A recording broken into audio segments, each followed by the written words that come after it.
Eşidirsiniz də yəqin ki səsi. Toyota Corolla'dır avtomobil. 2024-cü il. Çin istehsalı. Probeg, probegi çək. 84.683 km.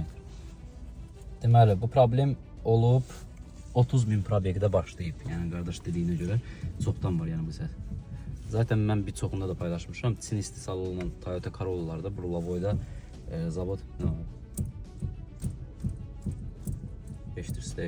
Çin istehsalı olan Toyota Corolla'ların bir çoxunda alt Burlavoyda, yəni sükan mexanizmində belə problem var. Qorxulu bir şey deyil. Təmir olunacaq, düzələcək yəni. Yəni yağsızlıq problemidir. İnşallah onu da sökəndə göstərəcəm sizə inşallah. Görürsünüz də yəqin ki.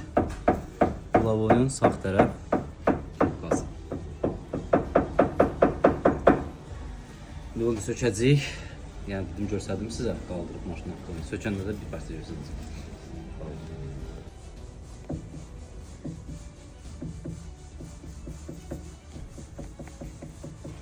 Eşidirsiniz də səs.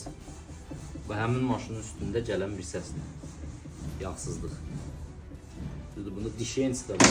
Qardaş belə gecikirdi sürməyə. Yəni göstərdim bir çoxu da bilsin. Diş yentisi nə olan şeydir. Çox videolarımda zaten paylaşmışam, göstərmişəm. Bunda da göstərirəm.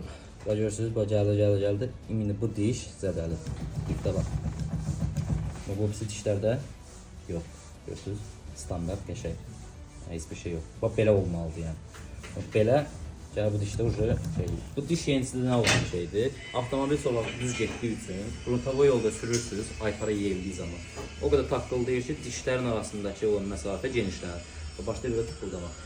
Və ondan sonra da yəni Rulavay qanunundan dəyişiləsidir. Yəni o dəyişmə məcburiyyətində varsın. Çünki bu riqlofkiyə gəlmir. Ondan sonra rula ağırlaşır, iş deyil də yəni standart bir şey olmur. Dedim biləsiz mariflənəsiz ilə üçün təşəkkürlər.